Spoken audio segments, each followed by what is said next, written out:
So let's begin by settling the body, adopting a stable, comfortable, upright position, serviceable for meditation. So we think about keeping our feet flat and our back straight, torso open, hands in the lap, right over left, with the palms upturned and the thumbs gently touching. Our eyes are gently closed or slightly open, making sure we let in enough light to remain alert. We try to avoid slouching or leaning. We also let go of any unnecessary tension or rigidity in the body, relaxing into a stable, comfortable, upright position.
And then,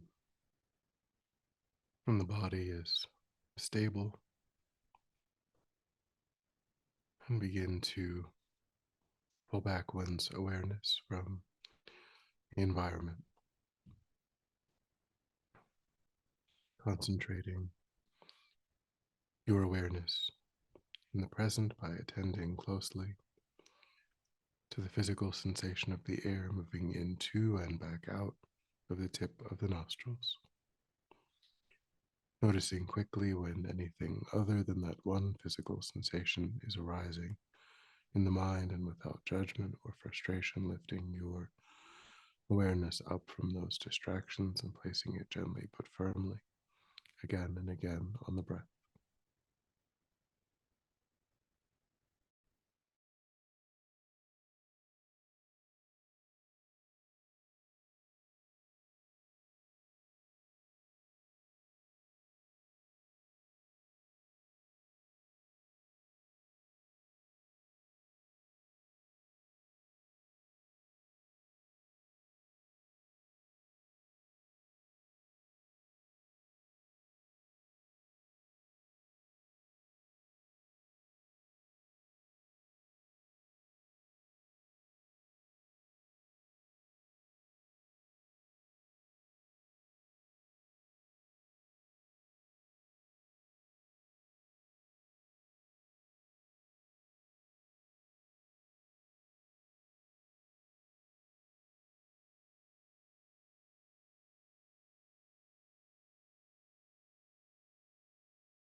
Then, when the mind is more calm, we generate a broad altruistic motivation,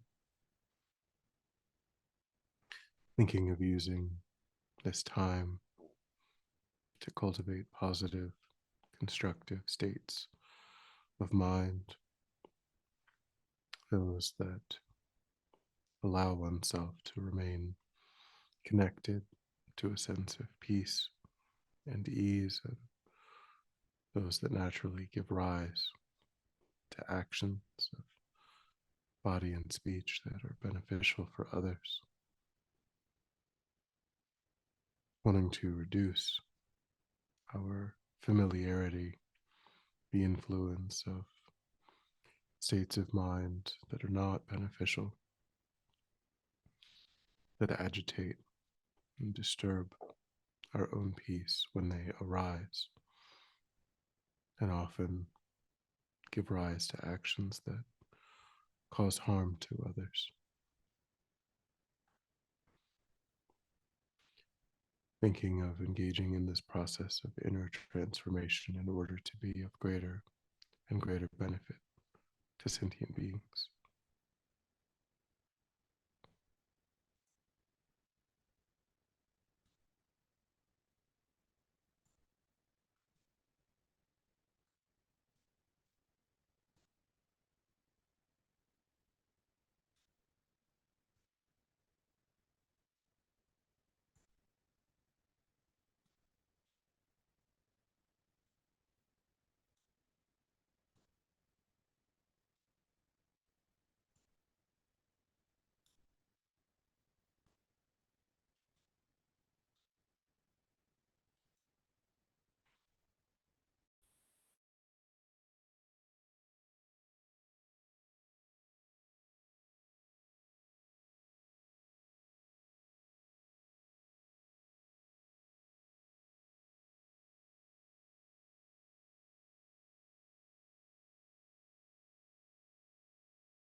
And then with that motivation, we will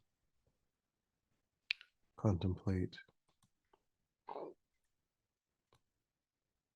generating a mind that is able to bear hardships,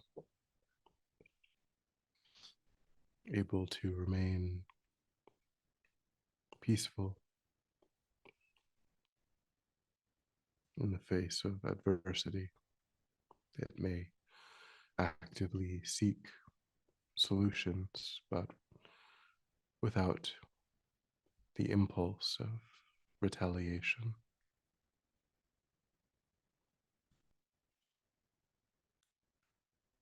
This is the Buddhist view of cultivating the mind of patience.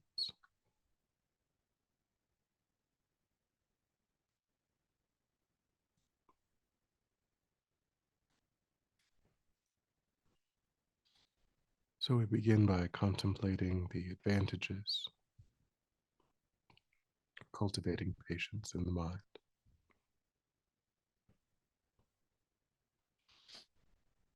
We recognize that if we develop a strong habit of patience, then we protect our own mental happiness by developing an effective antidote to anger.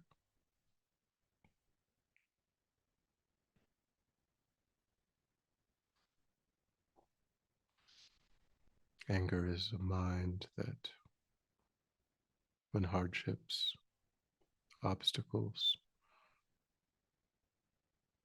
difficulties arise, there's a strong rejection of what's happening, and often the wish to even cause harm, perhaps not an acted upon wish, but there is a loss of control. You may use words to inflict some harm. We may act in an aggressive way to change the behavior of others.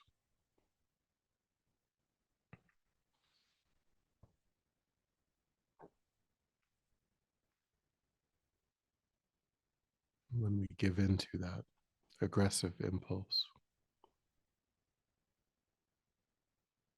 it's first our own mind that is disturbed.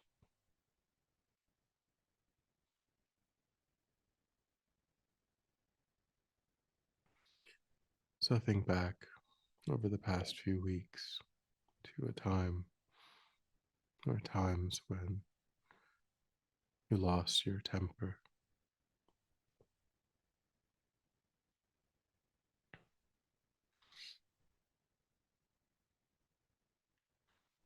Recognize it in your own experience as a deeply experience.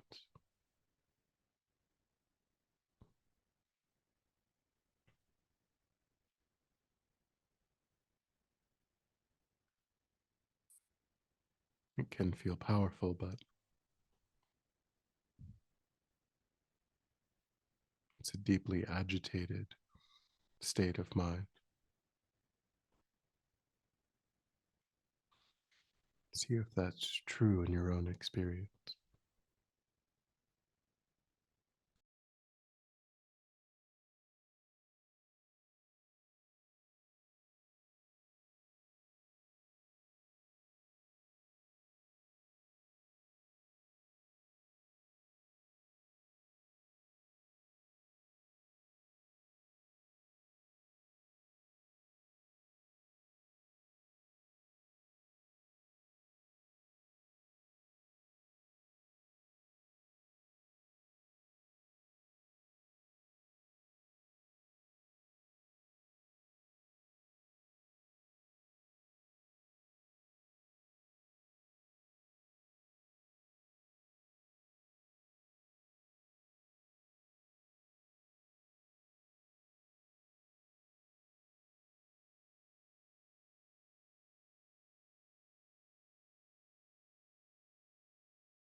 Anger can often arise when we feel harmed,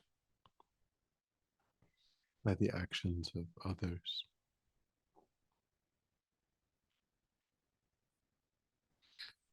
And most often, when that is occurring, there is a strong delusion or affliction arising in the mind of the other person.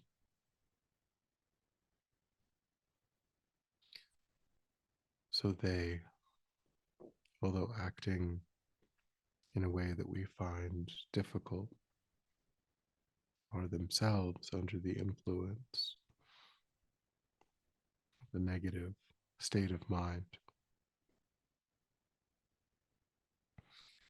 Were they to be free of such a state, their actions would necessarily be different.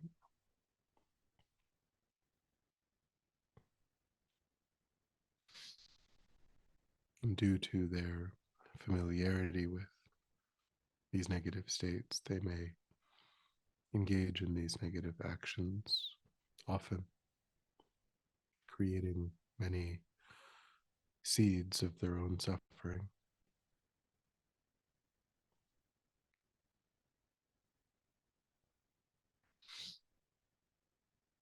So think back to a time when someone said or did something that you found difficult,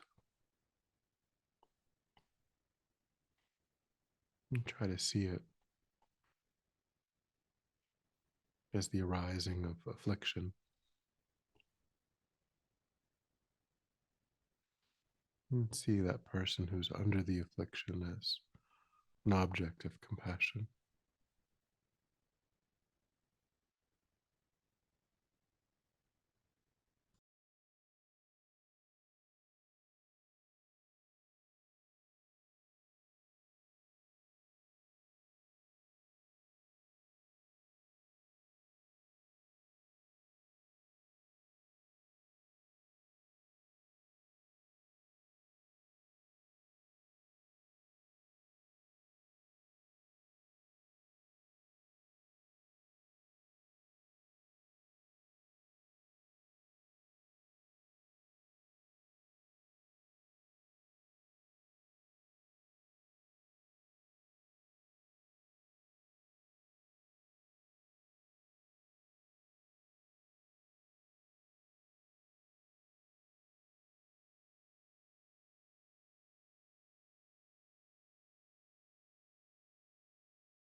We can also analyze the situation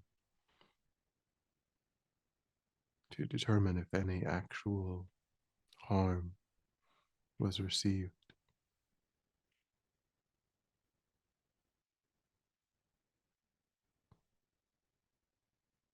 If a person says or does something that we find difficult,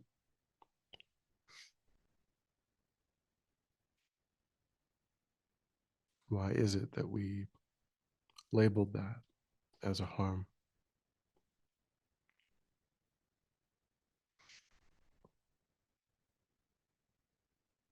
We have some expectation, unreasonable expectation, that every other person will say only things that are pleasing,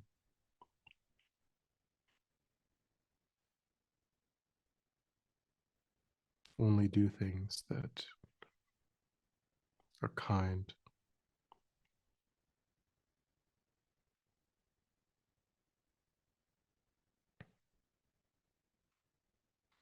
And although we may need to separate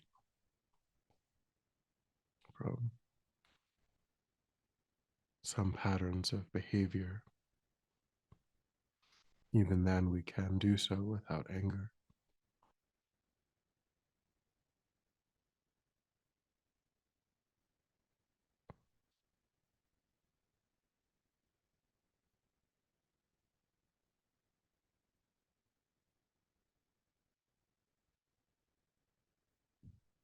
So if it isn't a stable way of destructive behavior that we need to separate from, if it's temporary, fleeting, a stranger perhaps,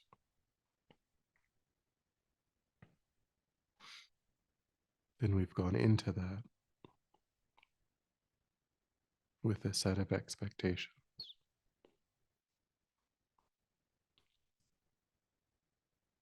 And it's only those mental fabrications, those ideas that haven't been met. And we label that as being harmed.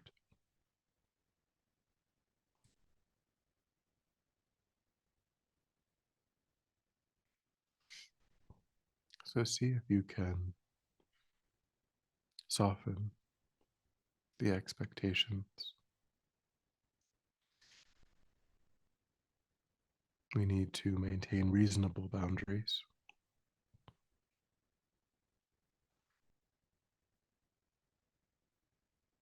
But do we need to interpret everything as a personal harm?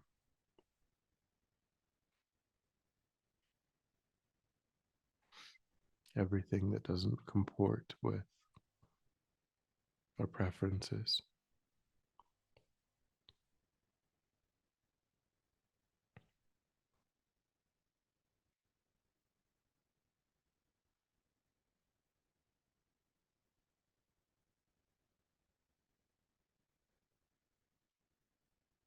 So see if it's true that there is real harm,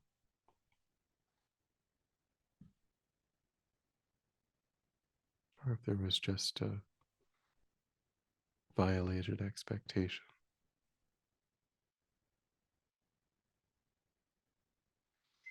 It may not always be reasonable.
And then think that although it may have felt painful, the intrinsic nature of my mind is completely untouched by the words or the actions of others. The nature of my mind is still clear light.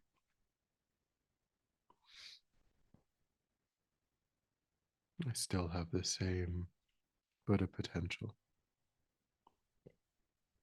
the same capacity to awaken for the benefit of all sentient beings. And since I was not truly harmed, there is no real basis for my anger.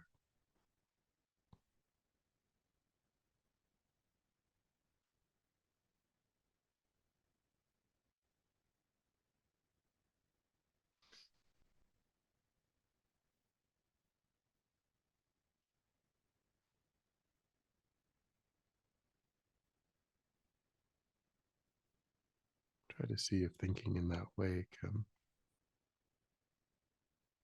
soften, melt away old habits.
And then when you're ready, we'll come back together.